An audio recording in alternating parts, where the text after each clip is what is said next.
Hi, this is Ian with Upload VR. I'm here with Chet from Valve, and we're going to talk about the Vive today. So, can you talk to me a little bit about the coming up with this idea for Steam VR and what you wanted it ultimately to accomplish in the first generation? So when we're talking about Steam VR right now, we're talking about the HTC Vive, correct? Is that what you mean? The Yes. experience you have.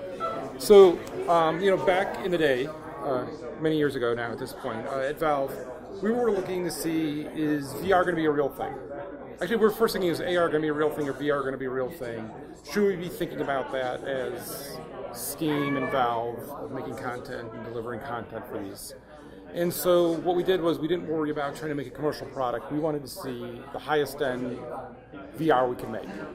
And so that became what became known as the Valve Room. And that's the room that has fiducials on the wall, actually a camera mounted on the headset. Once we got, the tracking came first, I think, and then tracking exposed, hey, you have a lot of blurring in the image because there wasn't low persistence panels at the time. So we got some low persistence panels actually off of eBay. I mean, we're just really scrappy at this point. But it was at that moment, there was a point at that moment where, there was a point where we realized this is it. This is actually working. It was actually, I wasn't on the team at the point that they did that. As other people, and then I gotten to see it. And it was 18 separate demos, kind of how we do a demo track here. It was 18 separate demos, and the third demo, I'm joining the team. What were the range of those experiences compared to what we have now? I mean, a lot of people get in there and they just see the blue, and that's just sort of like a passive thing. You're looking around. But then Tilt Brush is a whole nother level where you're actually creatively building something in VR. This was way before that even. This was the earliest ones of those. For example, we finished out now with Aperture Science. At that time, we finished out with, well, actually near the end, we had Ballbot. Atlas would just stand there, and he just stood there. And there's 3 different versions of him, and you approached him. Okay. It was very, very basic. But what we learned from that was a bunch of really valuable things that became obvious as we were working on systems. So one of the most interesting things to us was the sense of presence had a lot to do with how many things you had to juggle in your head. And so at that time, we had no chaperone system. And so to avoid walking in the walls, you put your hand out. Or you had a spotter. And so you always had a spotter, put your hand out. And that just took you out of it.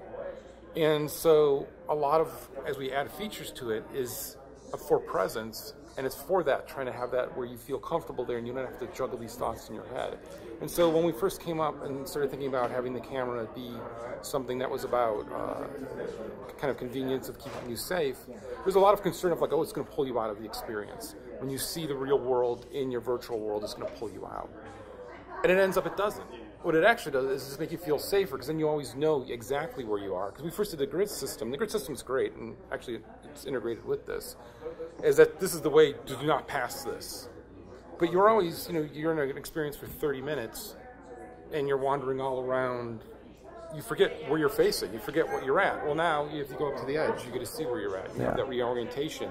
And it doesn't pull you out. Instead, it just makes you feel safe and you understand where you are. So I saw it very briefly earlier in the week, and then I got to do it again and try Tilt Brush in there. And I kept clicking back and forth between painting in Tilt Brush with my hands and then looking at the pass-through and talking to the demo person. Very human interaction, nodding my head, speaking directly to them. That was something I didn't see the first time I tried it, right? It was only after spending another 10 minutes really getting to know what this pass-through is and double-clicking the button, going back and forth, did I really start to process how important this innovation really is. Do you think it's going to be easy for the general public to understand how important room scale is when they're making a choice of which headset to buy? So for us, we alluded to this, so we'll just go after this.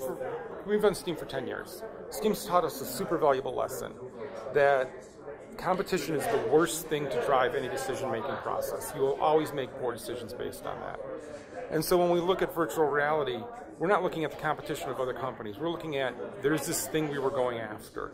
Back from that original room, back in 2013, we were like, we wanted to have the holodeck. We want to have that experience where you're walking around in content. You're surrounded by it. You're not approaching it from the edge. You can pick up and interact with it. You can have those experiences that you've seen in TV and movies. That's what we're competing against, is trying to achieve for that. And so when we're going for that, we think with this experience now, we are really close to that. And having that feature where you can turn it on and off becomes really natural. And there's this odd thing that what actually happens is people who are used to using complicated systems expect things to be complicated, and they don't grasp on to the simplicity as quickly. But if you take a non-gamer, if you take somebody just off the street and put them in, and you tell them, double-click on that, go reach behind your head to reload your bow, they just do it naturally, right? And it's mapping all those things from your real world into the virtual that just makes the simplicity of those interactions and the simplicity of your experience. And so it just really broadens it that way. It's a great point, and I think a lot of the early adopters, a lot of people that have been sort of following this for the last couple of years are gamers. They think games going to be the reason they're going to buy this. But when I play with Tilt Brush and when I see things like Fantastic Contraption, I don't exactly see games. I see something that's more just a different level than a simple game. What do you think is going to be the biggest use for the Vive, and is it going to change over time? So I'd actually posed a question on Twitter of what's the killer app for VR? And it was a little bit, I had the theory in my head already what I thought it was, and it came back kind of what the answer was, because it was kind of the question of what was the killer app on the smartphone. And it ends up, the killer app was really the App Store, because the App Store let you have this variety of experiences and you tailored your phone to whatever you wanted it to be. For you, it was about sending messages to your friends. For somebody else, it was about taking pictures. For somebody else, it was about being on Twitter, right? You can tailor that experience so it's for whatever you want. I think virtual reality is the same way. There's such a wide variety of uses that the minute we talk to somebody, I've talked to people and I'm like, this makes no sense. Why would you care about virtual reality? And then they explain their use case to me, and I'm like, oh my God, that totally makes sense. You mean I'm going to go to a site where you're doing construction and put on my headset there and get to see what this is going to look like in the future? That's a really good idea. Yeah. You see those kinds of discussions, those kinds of experiences coming out from people the minute they get the demo. They start extrapolating how they apply it to what they're doing. And it's like a 3-day process, right, where the ideas start going off one after another. Yeah. And to your point about creating a holodeck and trying to create an app store, essentially. Well, yeah, when I was getting the iPhone, I was like, visual voicemail, that's amazing, right? And here I am, I haven't gotten a voicemail in like a year and a half, right? I'm using an app every single day, a different app. And I think when you're talking about creating a holodeck or creating this more fully featured experience, you're basically giving more tools to developers to create more experiences that we haven't seen yet, for things that haven't even been talked about. To be clear, I've said it before, we are at the pond level of the experiences we're making at this point. We have just started taking kind of what we know and mapping it into the virtual world.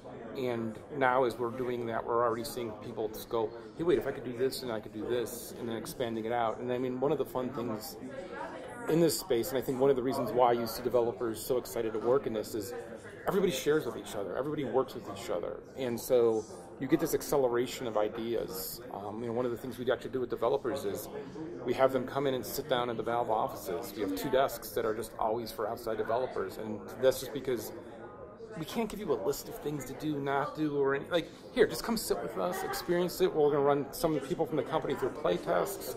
They're going to give you feedback. You got to decide how you want to take that feedback, but like all of that back and forth and sharing of knowledge is what's kind of propelled us forward. And yeah, what we see today is going to be different. Who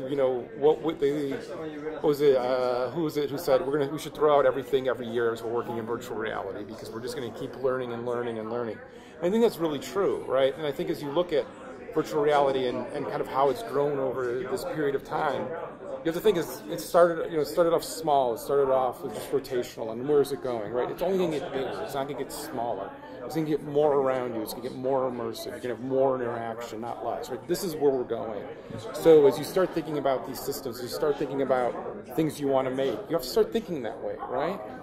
One thing I noticed while I was doing Tilt Brush is there's a lot of discussion, people that are just learning about this, about what the differences are between AR and VR. Yeah. It felt like those melted away, that I was just in reality, when I was flipping back and forth between talking to the demo person and then going right back to painting. It that was a really quick sort of interaction where there's no more AR, there's no more VR, it's just reality, and I'm interacting fully in kind of both spaces. How long was that? Is that your vision from the start? How long has that sort of been your goal? Is that your goal? We're interested to see what people do with the front-facing camera, and so one of the things clever on the front-facing camera is a lot of people think, oh, that's pass-through camera, it's giving us video. It's not. We're actually processing that signal, and we're doing some stuff with it. You got to see where we're at now. But those are the early stages of it, like everything. And we haven't given it out to developers yet with the SDK available so that they can start playing with it. And so where will it lead? We'll see, right? I mean, I think that's one of the exciting things always for us is get stuff in the hands of developers as quick as you can, get them start iterating, and then listen to them and get feedback from them, because they'll have a bunch of great ideas. They'll think of things you never did. And I think that's, as an enthusiast myself, I pre-ordered my Rift yesterday. I'm going to pre-order the Vive as soon as I can. But there's other people that are going to have to make a choice, one or the other. They don't have the budget for it. And there's so many different people out there. There's the professionals, there's the gamers, there's medical people who are going to want to build medical applications. There's just every industry might want to be interested in this. How do you or I or we, how do we explain to them they need this room scale? Like, do they just need to try it themselves? What's the thing that's going to make them realize that room scale is the sweet spot? This thing is for much like the smartphone. It's what you want out of your experience and what you're shooting for. We made ours flexible because this is how we used it and this is what we wanted. Again, for us, everyone has their own individual use case, so they should go for their own individual use case, and you should do the job of informing them. I think that's your job. Yeah. But for us, with the goal being we want to have that holodeck-like experience. For us, that means that you've got to have input, you've got to be able to interact in the world, and the world's got to be surrounded around you. And localized locomotion means you get a lot of simple things you can do for free, essentially. I use this example of when our very first in the old valve room downstairs, there's this breakthrough moment of there's something on the, there was it was the Ballbot demo, or Atlas, excuse me, worked on them for a long time. Atlas came in 3 sizes. Your size, large behind you was a trick. You see him. And a small guy. You never had to explain to anybody how to navigate to the small guy. They all just knew I can walk down, I can stoop down, I can interact with him. I don't need to be explained how to do that little bit of locomotion. And so for us, that was like a magical moment of realizing VR isn't going to add complications with the simplicity that I was talking about earlier. Well, thank you for the time, Chet, and I can't wait to pre-order. Thank you.